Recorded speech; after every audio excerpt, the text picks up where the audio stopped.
right, so today we're diving deep into a case. And gotta say, it's a tough one. It's really disturbing. You sent us this YouTube video, and the title is Detectives Discover Horrifying Secrets of Monster Mom. It's from that Real Crime Psychology channel. It's about the murder of 10-year-old Victoria Martins. And I know you're really into criminal psychology, so this case, man, this is going to be a dark and twisted puzzle for us to try and figure out. It really is. And it's hard to face this kind of darkness. But if we can understand, how these crimes happen, then maybe, just maybe, we could protect kids who are, vulnerable. Yeah, absolutely. Okay, so the video starts with the cops getting called to this apartment, right? Michelle Martin's place, Victoria's mom. They see smoke and, well, what they find is it's just awful. It's Victoria's body dismembered in the bathtub. Yeah, and right off the bat, there are two other adults living there too. Makes you wonder, right? You got Fabian Gonzalez, Michelle's boyfriend, and then Jessica Kelly, his cousin, all living there with Victoria. So the video, it really focuses on the interrogation of Michelle. At first, she's trying to act like she's just a mom who's grieving, talking about Victoria's birthday party they were planning and how great of a kid she was. But the detectives, they pick up on these little things that don't add up, And what I found really interesting was how they get her to talk. Oh yeah, that's fascinating. They use this technique. It's called rapport building. Yeah. Right? Basically, they act all sympathetic. They're on her side almost. One detective, she even holds Michelle's hand, offers her a burger. All these tactics, all calculated to get her to trust them. You always hear about good cop, bad cop, but this is the opposite, right? They're being all friendly, like a confidant. Exactly. And it seems to work, As they kind of gently push for more details, Michelle's story starts changing. It contradicts itself. And that's when things get really, really dark. She admits she saw Fabian and Jessica assaulting Victoria, murdering her. The way she describes it, though, it's chilling, man. Talking about making tacos while Victoria's body is, being dismembered. It's this coldness, it really gets to me. It's a key element for sure, especially, for someone interested in criminal psychology. You got to wonder about her mental state, right? How involved was she really? But remember, at this point, she's still downplaying her own role in everything. And then the autopsy results come in, and that's when everything changes, right? Her story about drugs being the cause of death, totally debunked. Oh, absolutely. The autopsy, it shows no drugs in Victoria's system. Instead, what it shows is evidence of long-term sexual abuse. They even found a sexually transmitted infection.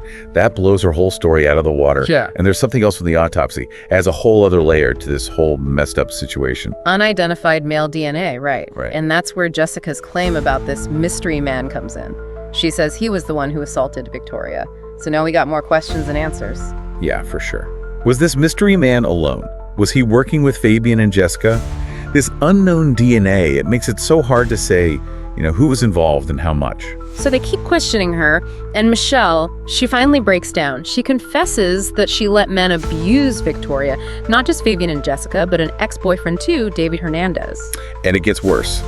Michelle, she admits to watching, sometimes even participating in the abuse. Yeah. She describes giving Victoria drugs to, quote, relax her before these assaults. And then there's Michelle's son, Matthew. He lived mostly with his dad, but when he was with Michelle, same thing, abused. David Hernandez and Fabian Gonzalez, they both assaulted him too. And, Michelle tries to blame Matthew's father. Can you believe that? This poor guy is trying so hard to protect his kids from her. He even tried to get full custody of Victoria, but no luck. Makes you wonder about, Child Protective Services. Could they have done more? Should they have seen the signs? This is where it gets really, really messed up. Michelle, she admits she was turned on by watching her kids get abused. She was actively looking for guys on dating apps who would do this. This is grooming, plain and simple. Not the typical kind, though, where a predator targets a kid directly. This is a parent, the person who's supposed to protect, grooming both the child and the abuser. It's twisted. And she was using a dating app for this. It's wow, scary to think about, What does this tell us about these apps? How dangerous they can be, especially for kids? That's a huge question, right? This case, it shows us the dark side of the internet. We need to be so careful, so vigilant when it comes to protecting kids online. And the companies behind these dating apps, they need to step up too. They got to have better safety measures, ways to prevent this kind of abuse. Okay, so we've talked about what happened, but why? What would drive someone to do this to their own kids, to actually enjoy it? Man, that's the million-dollar question, isn't it? It's something criminal psychologists are always trying to figure out. It makes you question everything you thought you knew. about being a parent, about love, about protecting your own. What about Fabian and Jessica? Were they just following Michelle's lead? Or did they have their own, like, sick reasons? That's a tough one. We'll have to dig deeper into that. I mean, Michelle, she was definitely the mastermind, but how much were Fabian and Jessica willing participants? Were they driven by their own, desires, compulsions, whatever? We need to figure that out. Man, this case, it's on another level of disturbing. The things they did, the manipulation, the betrayal, it's hard to even wrap your head around it, but we got to talk about this stuff, right? We can't ignore it. It's all about protecting kids and making sure this never happens again. I couldn't agree more. This case, it's like a punch in the gut. It reminds us that child abuse, it's real, it's happening all around us. And it's not just strangers, lurking in the shadows. It can be family, people the child trusts. We got to be aware, we got to be vigilant, and we got to speak up if something seems wrong. It's just crazy, how Michelle just seems so casual during the interrogation. Like it doesn't even match up with how horrible the crimes are. Yeah, it's like she's talking about making a sandwich or something, while describing these truly awful acts. That's the thing, that detachment. It's a major red flag, psychologically speaking. It makes you wonder if she can even feel empathy, It seems totally missing in this case. And it seems like that lack of empathy extended to her own son, Matthew. He went through so much abuse under her care, too. Exactly. And then she tries to blame Matthew's dad. Like, come on. The guy was desperately trying to protect his kids. He even tried to get full custody of Victoria, but it didn't work out. It just makes you question the whole system, right? Like, what about Child Protective Services? Were there signs they missed? Could they have intervened? Yeah, totally. It's a horrible reminder that even when there are warning signs, the system can fail the people who need it most. This case, it just screams at us, We got to recognize those signs. We got to speak up. We can't just stand by and do nothing. If you think a child is being abused, say something. It's better to be wrong than to let a child suffer in silence. You mentioned that Michelle met some of these guys who abused her kids on dating apps, right? It's scary to think that these platforms meant for connecting people can be used for such evil. It's true. It shows how these apps can be misused. Dating app companies, they need to do more to protect their users, especially the vulnerable ones. They need things like, verifying users, monitoring activity, and making it easy to report abuse. And users need to be careful too, right? Like being smart about what information you share, meeting new people in public places, trusting your gut feeling. All those things are important for staying safe online. This whole situation just highlights how we need to approach child protection from all angles. We got to educate ourselves about the signs of abuse, support those who have been affected, and push for changes in our systems to better protect kids. So the video, it's mostly focused on Michelle's interrogation, but what about Fabian and Jessica? What were they thinking? Were they just doing what Michelle wanted, or did they have their own reasons for being involved? That's a really good question. It's definitely complicated. We know Michelle was calling the shots, but Fabian and Jessica, their roles are harder to figure out. They both had criminal records, and they both struggled with substance abuse. Do you think their past experiences made them easier to manipulate? More likely to go along with Michelle's plans? It's definitely a possibility. When someone's been through trauma or instability, they can be more vulnerable to that kind of manipulation and pressure. And the substance abuse probably didn't help either. For sure. Drugs and alcohol, they mess with your judgment, lower your inhibitions. It makes people more likely to do risky things, even violent things. It's just sad, Addiction can ruin so many lives, not just the addicts, but everyone around them. Absolutely. And it highlights how important it is to have readily available, effective treatment for addiction. We talked about the mystery man, too, the guy whose DNA was on Victoria. Do you think he might have been more involved than Jessica said? It's possible, for sure.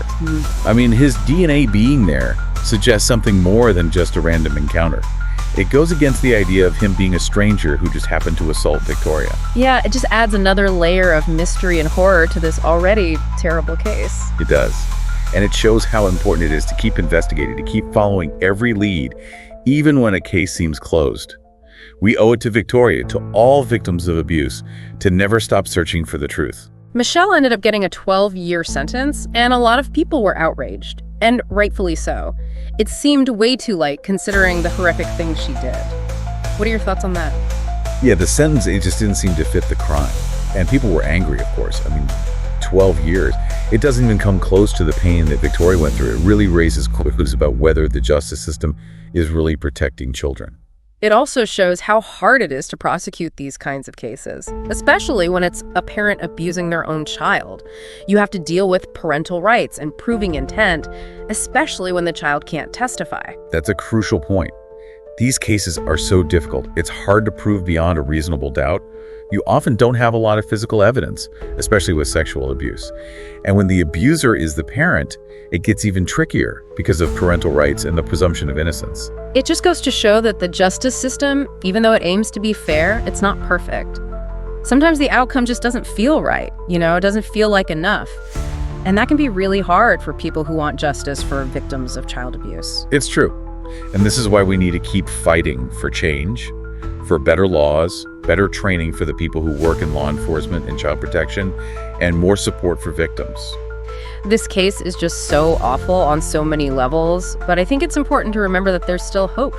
There are people and organizations out there who are dedicated to preventing child abuse, supporting survivors, and fighting for justice. Definitely. We can't let the darkness of this case blind us to the good work that's being done. There are people out there making a real difference. So what can we do as individuals to help? We can learn about the signs of abuse, support those who have been affected, and advocate for change in our communities and in the justice system. We can also support organizations that are working to prevent child abuse and help survivors. Okay, so we've talked a lot about the horrible details of this case, the people involved, how the system failed these kids. But I kind of want to shift gears a bit now. Think about something that's right up your alley, with your background in criminal psychology. Oh, okay. What's that? It's Michelle Martins. I mean, how could a mother not only let this happen to her kids, but actually enjoy it? Like, what's going on in her head? That's the question, isn't it? Yeah. The one that just keeps everyone up at night, the investigators, the whole criminal justice system. It makes you question everything about motherhood, about that natural instinct to protect your kids. I mean, there are some theories, some possible diagnoses, but we can't really officially diagnose someone from afar, Right, of course. But just based on what we know, her behavior, her own words, are there any psychological profiles that, might fit? Well, some experts have talked about personality disorders, like maybe she has traits of Munchausen syndrome by proxy. That's where a caregiver makes up or causes an illness in someone they're caring for to get attention or sympathy. But in this case, the abuse was real. I mean, it was brutal, no question about it. You're right, and that's why a simple diagnosis of Munchausen by proxy doesn't really work. But some aspects of it, like the need for control, the craving for attention, those might be relevant here. She definitely had this scary control over her kids and those men who abused them. Exactly. Another idea is that maybe she has a paraphilia, specifically sexual sadism. That means someone gets sexual pleasure from causing pain or humiliation to others. And that would explain why she said she was aroused by the abuse? Yeah, it lines up. But just because someone has a paraphilia doesn't automatically mean they'll act on it. So it sounds like there could be a lot of psychological factors at play here. Right, it's probably a mix of personality, maybe some mental health conditions, and her environment, All these things could have pushed her down this really dark path. So we talked about Michelle, but what about Fabian and Jessica? Why did they get involved in this? Well, that's a tough one to unpack. We know they both had a history of trouble, criminal records, substance abuse, you name it. Do you think all that made them easier for Michelle to influence? Yeah, it's possible. People who've been through trauma or instability, they can be more susceptible to that kind of manipulation, giving in to pressure. And their substance abuse probably didn't help matters. Not at all. Drugs and alcohol, they cloud your judgment. You do things you wouldn't normally do, risky things, even violent things. It's a reminder of how destructive addiction can be, not just for the addict, but for everyone around them. We also talked about that mystery man, the DNA they found. You think he could have been more involved than Jessica said? It's definitely not out of the question. I mean, finding his DNA there means there was some kind of close contact. Sure. It doesn't really fit with him just being some random guy who assaulted Victoria. It just makes this whole thing even more complicated and awful. It does. But it's a reminder that we can't give up on these investigations, even when it seems like everything's been figured out. We need to keep looking for the truth, for Victoria and all the other victims of abuse. It's about justice. This whole deep dive has been really heavy, but it's so important to talk about this stuff. It makes you think about the darkest parts of humanity and how systems can fail and let these horrible things happen. I agree. It's been tough, but these are the conversations we need to have. By talking about this, we raise awareness, we encourage people to try to prevent these things from happening, and we support those who've been through it. So with all this in mind, what's the most important thing you want listeners to take away from this deep dive, especially for those interested in criminal psychology? I really want people to understand that child abuse is complicated, and there's no easy fix. Figuring out what makes abusers tick is vital if we want to prevent and stop abuse. But that's only one part of it. What else is there? We need to attack this problem from all sides. Stronger laws, better resources for families who are struggling, and a culture where everyone feels like they can speak up if they see something wrong. That's what we need. So it's not just about understanding the abusers, it's about creating an environment where kids are safe in the first place. Exactly. We can't just focus on catching and punishing abusers after the damage is done. We need to build a world where kids are protected from the start, where abuse is never okay, and where survivors can get the help they need to heal. This case really shows how child abuse can happen anywhere, to anyone. It doesn't matter what your background is, how much money you have, your race, your religion. It can happen to anyone. And that means we all need to work together to stop it. We all have a responsibility to protect kids and make sure they're safe. Well, this has been a really difficult but important deep dive. We want everyone listening to learn about how to prevent child abuse, support those organizations fighting for kids, and be aware of what's going on in their communities. And if you think a child is being abused, please say something. Your voice could be the one that saves them.